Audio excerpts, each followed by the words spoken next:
You're listening to a Frequency Podcast Network production. The Brock and Dalby Podcast. This is the Brock and Dalby Podcast. Welcome to Tuesday. My name is Brock. I'm Dalby. Sorry for bailing yesterday. I know you know, but I guess I'll just tell everyone. Had a pretty big scare with the Murph dog at our house yesterday. Yeah, man, that's tough. We had to take her to the emergency vet at like midnight yesterday. Fortunately, she had like diarrhea on Saturday. It kind of lingered around all Sunday. She wasn't eating any of her food, which is very unlike Murphy.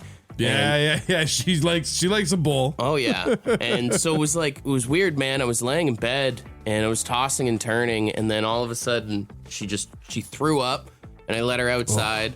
She had more of the runs and then came back inside, and then she threw up blood. Damn, dude. And so I grabbed Courtney and I was like, I don't know what to do. So None of us are particularly ready for something like that to happen. Well, luckily we have the emergency vet, so we rushed her there. It was pretty kind of long process. They injected her with some sort of fluid that they said was supposed to calm her down, and they're like, within an hour, like, she'll be fine and she'll want to be eating and everything. And so by the time I got home at 3 a.m., I just laid on the couch with her, and then nothing really changed. Didn't do anything? No, it didn't do anything at all. So we took her to the vet yesterday, and man, it was so sad. They had her hooked up on like an IV and everything. And wow. They gave her barium, and they were giving her x-rays to try and see like what's going on the inside. Right, the barium like kind of lights everything up on the imaging. It's like that white fluid. Like if you've ever had any stomach issues, you've probably taken it, and then it shows up on the x-rays. And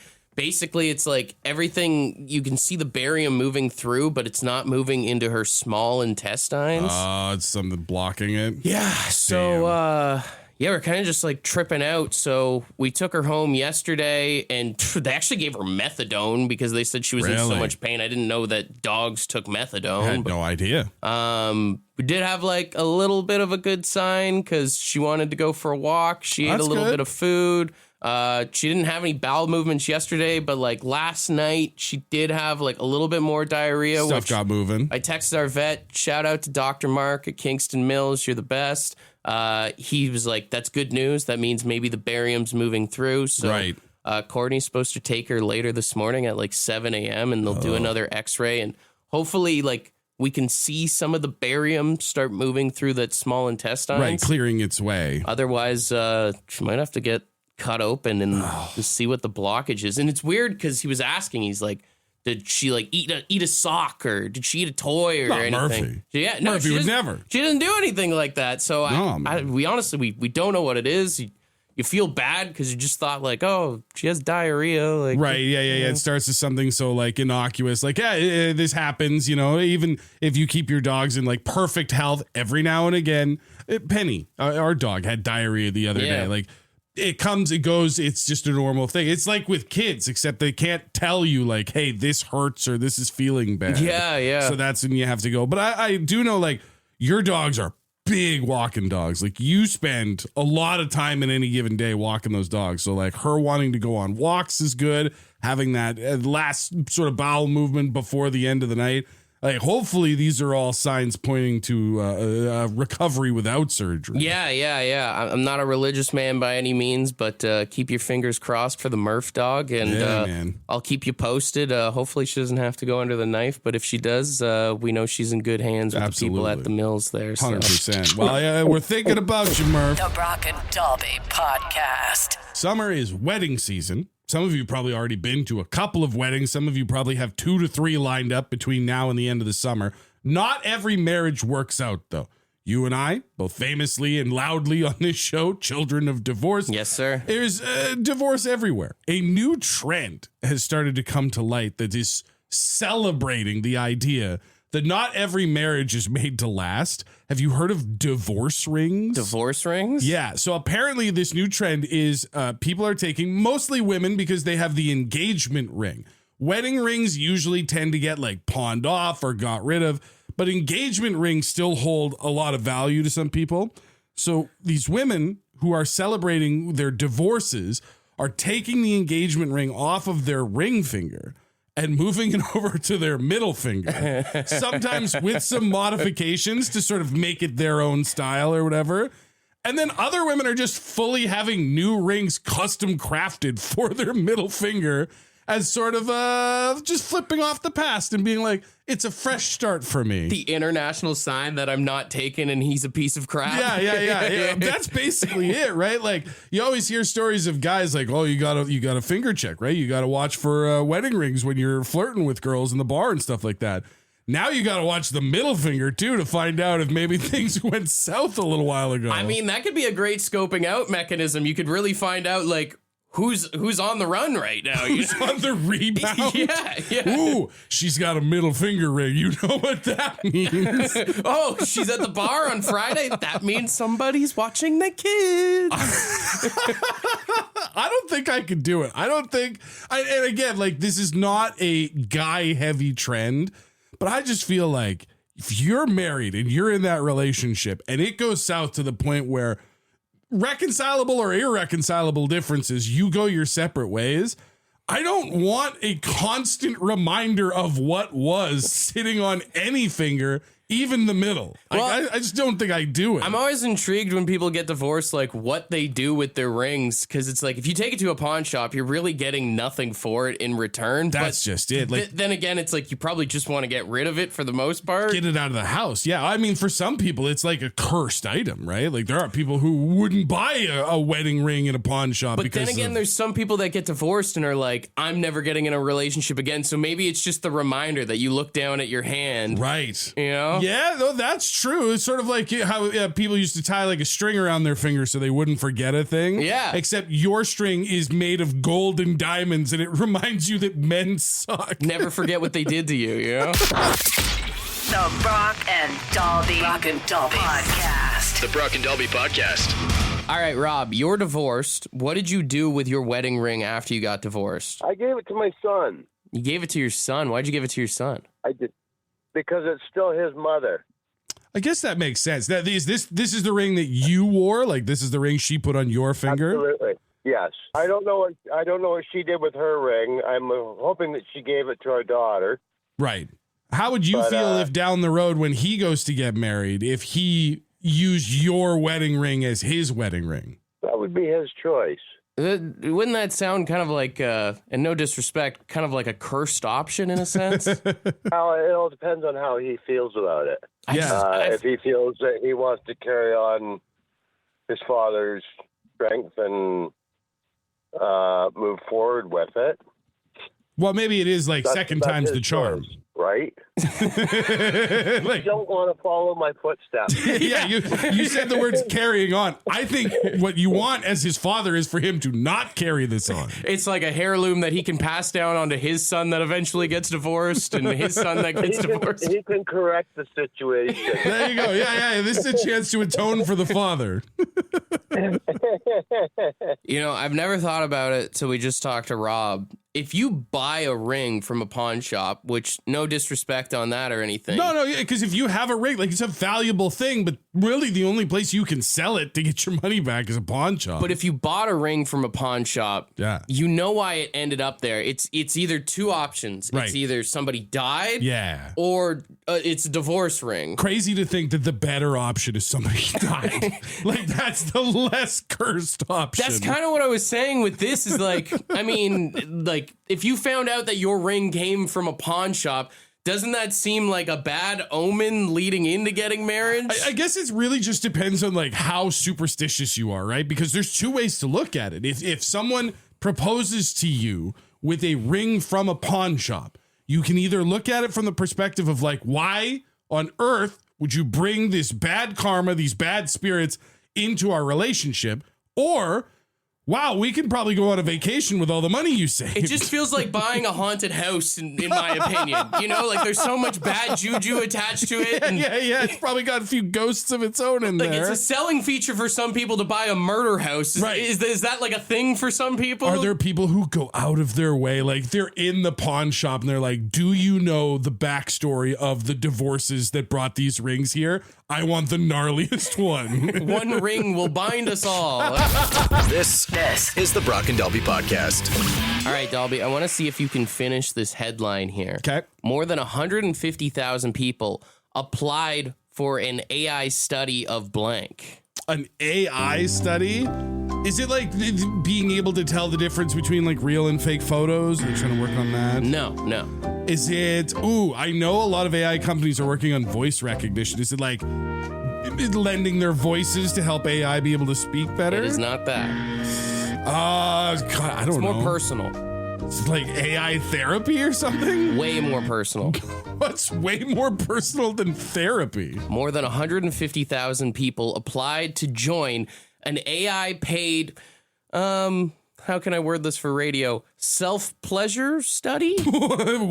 Sorry, what? There's a company called JOI AI, which if you watch dirty content on the internet, you know what the acronym JOI stands for. If you don't, Google it on a work computer. Oh, yeah, no, for sure. That'll go well with HR. So this self-pleasure AI that they have created, they're going to actually pay people $2,000 to test out this new feature they're working on. $2,000 to be at home using AI to take it home, so to speak. Exactly. Horrifying. And apparently, as soon as this went on the internet, over 150,000 people worldwide applied for it, and they're only taking in 10 people for the study. It's a very exclusive. This company is paying $20,000 just to have men test out this adult pleasure robot. Men and women, actually, is what they're looking for. Fair enough. Because they had so many people, the company is saying they had to quickly develop and publish a formal selection process.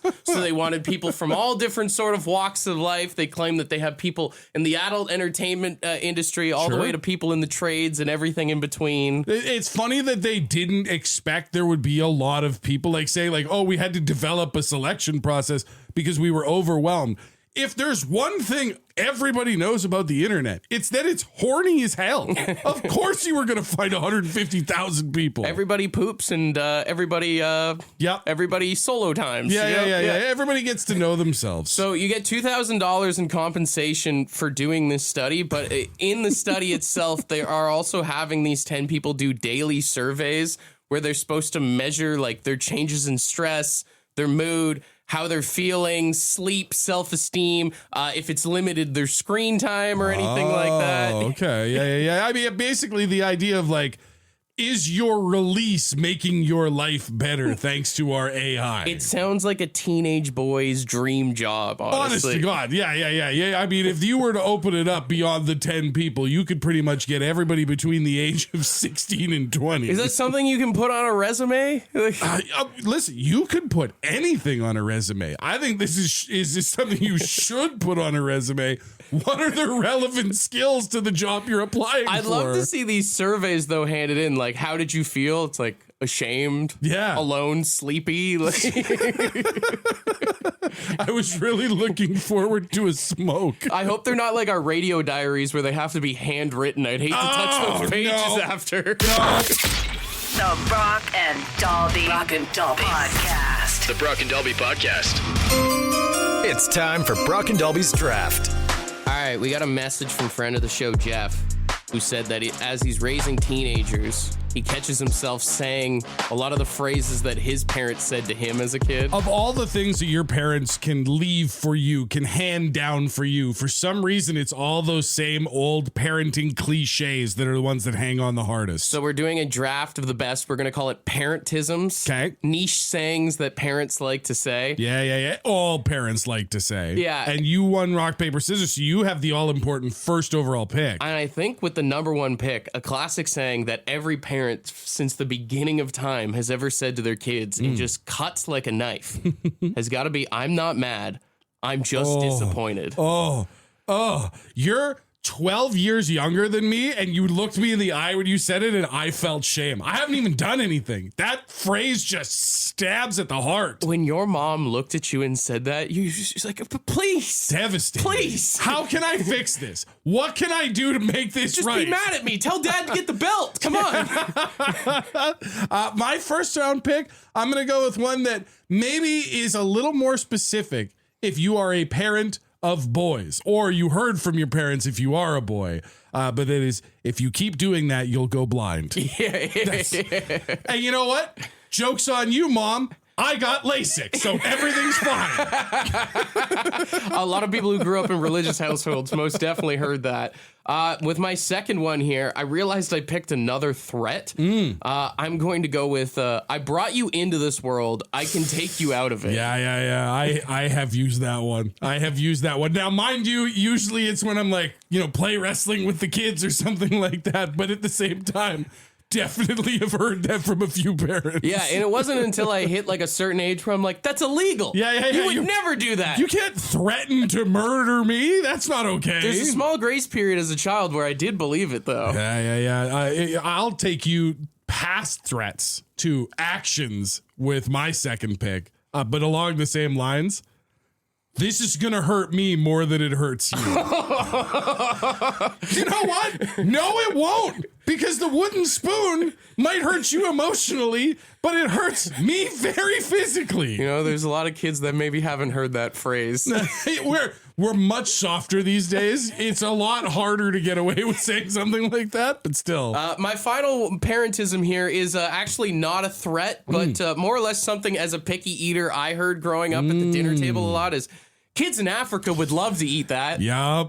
Apparently, every piece of food that was meant for Africa somehow ended up on my plate. I had a complex when I was a kid. I was like, why is this my responsibility? Well, just send it to them then. Yeah, I remember one time we were watching TV and like a UNICEF commercial came on and my dad just looked at me and I was like, what? And he's like, that's who could have done. I was like, what the hell, man?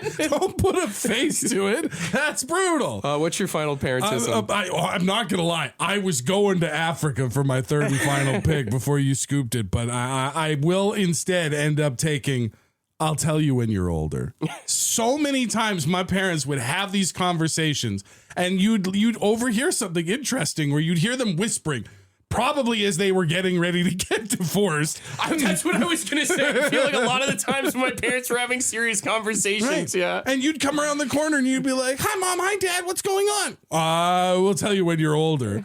And it's like, why? What? I'm already going to have enough stress when I'm older. Why are you piling that on to me? Yeah. Save the therapy bills now. All right, let's run through the picks here of the best parentisms. For my first one, I've got I'm not mad. Yeah. I'm just disappointed. Devastating. My second one, I've got I brought you into this world. I can take you out of it. Terrifying. And my third one, I got kids in Africa would love to eat that. Honestly, traumatizing for all three of those. I had, if you keep that up, you'll go blind. I had this hurts me. This is going to hurt me more than it hurts you.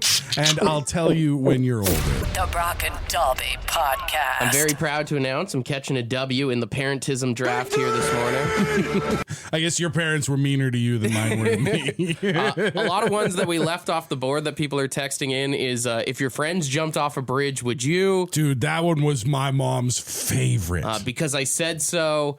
Don't do as I do, do as I say. Money doesn't grow on trees. That's another big one. I think my favorite that I saw texted in by a couple is just, you're fine. Whenever you get hurt or you do so, you're fine. You're fine. I'm surprised neither of us took we have food at home or even ask your mother. Well, I didn't get to play that card. Sure. Sorry. We do have Tristan on the line. Tristan, what's something you think we left off our boards? My mother used to always say, I'll give you something to cry about. Yeah, I heard that a lot too, yeah.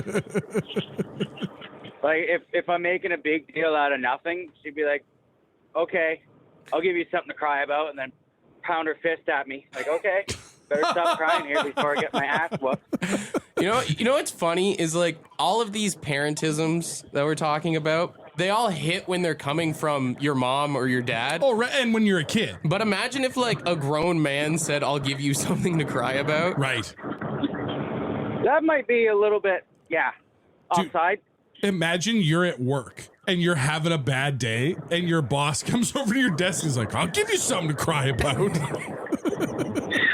Boss, I think you need to see somebody. Dude, I'm loving the idea of getting into a fight with someone at the bar and being like, I brought you into this world. I'll take you out of it. You know, a little psychological warfare there. I cannot imagine, like, if you were fighting, like, not that I'm a big fighter, but you're outside a bar, you've had a couple, and a guy hits you with, I can take you out of this world. Like, Whoa, hang on now. Give me a second here. Listen, pal, I'm not going to tell you again. Or even more. Hey, won't you make me count to 3? Yeah. 1. He's getting closer. 2. He's got his fist raised 2 up. and a half. He doesn't want to do it. 2 3/4. You just wait till your dad gets home. Don't you make me take this belt off. The Brock and Dalby Podcast. The Brock and Dalby Podcast.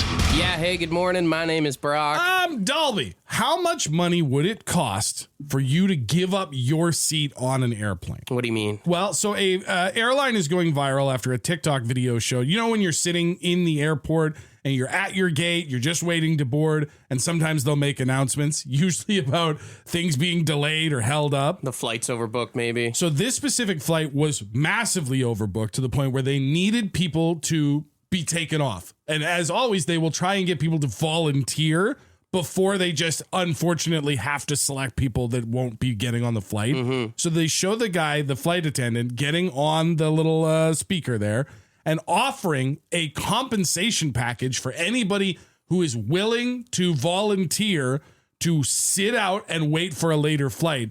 The package was a $1,250 US flight credit and a $1,000 US prepaid Visa card. Oh, I'd be standing up so fast. You'd volunteer for that? You'd jump on that? Why not? I feel like you have already gone through the process. You have driven to the airport. You have gone through security. You have gone through everything. You are now at the point, and maybe this is just different for me because I'm a parent and like it's such a hassle wrangling children for a flight. Sure. But I'm like, we are here. We are getting on that plane and going. I mean, I understand that perspective, but also think about how expensive it is to fly on a plane and like you're just getting money to wait around. I mean, like hell, when me and Courtney were flying back from Regina at Christmas time, our flight was overbooked and they offered $1,000.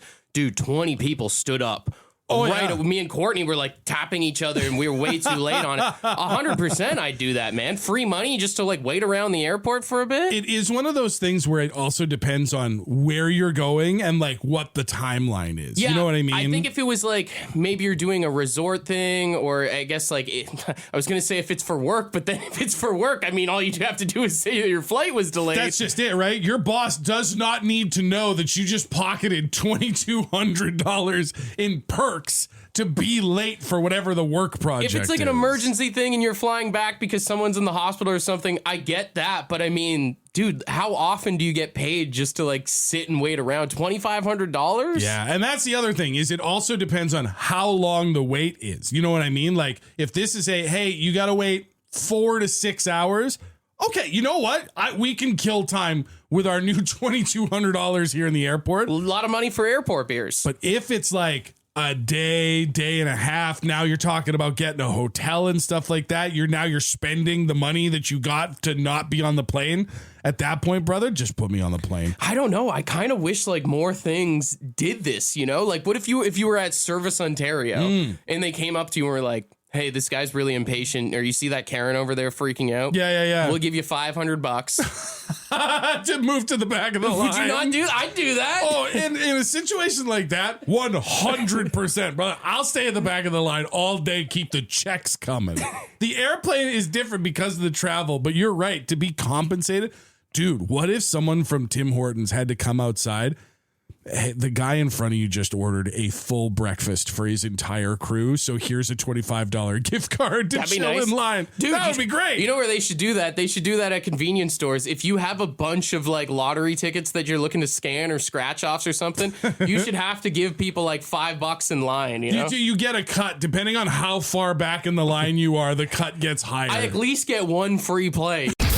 This is the Brock and Dalby Podcast. We asked people who are divorced, what did you do with your wedding ring? We got a lot of great stories coming in, like this voicemail from Brother Jay. I asked for my ring back because I caught my fiance was stepping out, playing the field a little bit. So I says to her, well, you give me back that ring, and if you want it back, well, I swallowed it, And then I told her she could walk around and follow me around for a week to 2 weeks, and she's more than welcome to pick through my 7448 as much as she wants. That was a pretty good way of getting rid of her. I would say There's one way to do it, eh? That's a power move. To look her dead in the eye and be like, give me the ring back. And then she's probably like, oh, what are you going to do? Boom. Gone. Dusted. You want it back? You know where it'll be. We got a lot of stories of crazy things people did with their rings after they got divorced, but someone else brought up was like, do you keep the wedding video after you get divorced too? Oh, that's actually a really good point. Like, so many memories come from the day of your wedding, the albums and the videos and all sorts of the invitations. Well, even keepsakes. think about the wedding dress, right? Like we were talking about going to a pawn shop and buying a ring from there and knowing that it's either a dead or divorced person. If you're buying a secondhand wedding dress and no knock on that, like, doesn't that even seem more of a cursed item? Dude, if you're buying a wedding dress that someone else has worn, you got to ask for the Carfax. You know, I need to see where this has been. I was thinking, we're both children of divorce, Yeah. but I've actually never asked my mom, so what she kept after the divorce. Yeah. So I figured I'd bring my mama bear Sharon on the line here this morning.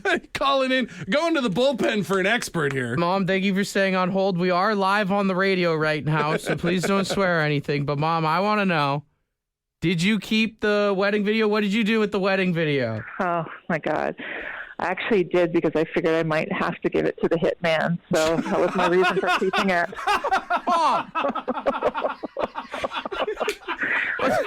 Once again, Mom, I do want to remind you that you are on the radio. Joking aside, I kept it for you guys. You kept it for us? Like, we want to watch the prequel to everything that happened? Remember the good times. I guess so. All the good ones. Yeah. Good times. Yeah. Now, I got to ask, too. I mean, if you kept the wedding video, did you keep the wedding ring, or what'd you do with that? Oh, hell yes. Hell yeah. That's got some value to it. I already pawned that thing. Good to know, Mom. Good to know. Do you remember what you bought with your wedding ring money? I put a down payment on a sports car. I love that. That's so perfect. That's a midlife crisis if I ever heard it, Mom. All good things came from that marriage. My therapist agrees for sure. All right, Bob, I'll let you go. I love you. All right. Love you too. Have a good one. Bye, guys. That makes so much sense. When she moved out west, all of a sudden she had this sweet Miata out of nowhere. Good for you, Sharon. I remember she's like, I was 16. She's like, you want to drive it? Hell yeah, you did. Right? You got behind the wheel of that thing, didn't you? Oh, man, this is opening up wounds. The Brock and Dalby Podcast. Tell me lies, tell me sweet little lies.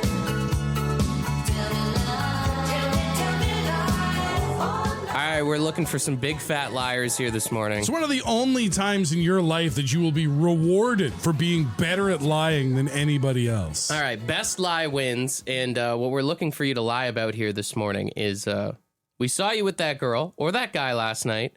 It wasn't your wife. It wasn't your husband. Who was it? Who were you out with last night? All right, you got caught red-handed out in public with someone. Explain to us who that someone was. You know what? We will start with Trevor here. Let's see what our liar number one has for us. Morning, fellas. This is Trevor, and listen, that lady I was with last night, I couldn't really tell anybody about it because I'm actually in the CIA and I'm working on some sort of international heist, and it's a whole thing that really you just can't know about. So I think we should just leave it at that for now. True man of mystery. The only problem with that as a lie is that you now do have to disappear for some period of time in the future for the heist. Yeah. All right, we got Justin here. Honey, you know, like, we're selling our house and the inspector was over and we're just sitting down having some dinner over the conversation so that we got to fix the basement and stuff. So that's it. Like, nothing else. Just having a conversation about what I need to get done in the basement. That one probably has a sliver of truth. Like, you probably were trying to work on the basement, so to speak. Oh, God. All right, let's see what liar number three has for us. This is Matt. That was my twin sister. I know, strange. I didn't know I had a twin sister either until last night. But I do. I have a twin sister, and she was back in town. And you know what? I won't be able to introduce you to her because she went back to Saskatchewan. The problem is she goes to a different school. She doesn't even live around here. You wouldn't know her. All right, we'll do a couple more. No name on this one. Yeah, hi. The girl I was with last night, your mom, and we were just together all night just because we're planning a surprise party. Yeah, a surprise party for you because we care about you so much. Sounds like a really aggressive way to tell someone you're sleeping with their mom, man. That only works is if they didn't see you and there was like friends texting. Right? Yeah. It was like, hey, yeah, I saw you yesterday. Who was that you were with? That was your mom. No, it wasn't. That was your real mom. It's like how that guy didn't know he had a twin sister. You didn't know you were adopted. Yeah. We didn't want you to find out this way. All right, final one here. We've got Michelle. Oh, that guy? You mean the guy that I was sitting with at the diner the other day? Oh, that's my parole officer. I should have told you. I had an assault charge back in, COVID times. Who doesn't? And then we just meet occasionally. Yeah, no, he's just my parole officer. It's fine. You know what? A round of applause to everyone. That's got to be the winner. You have gone so over and above what was necessary to try and get out of this. I have an assault charge? It was COVID times. Who doesn't have one? That's so ridiculous. You're our big fat liar, Michelle. Ding. Round of applause. And $100 in Lotto Max tickets goes to you. I will never trust you ever again, though, Michelle. Just remember, if you do win the lottery, you still have to check in with your PO. This is the Brock and Dalby Podcast.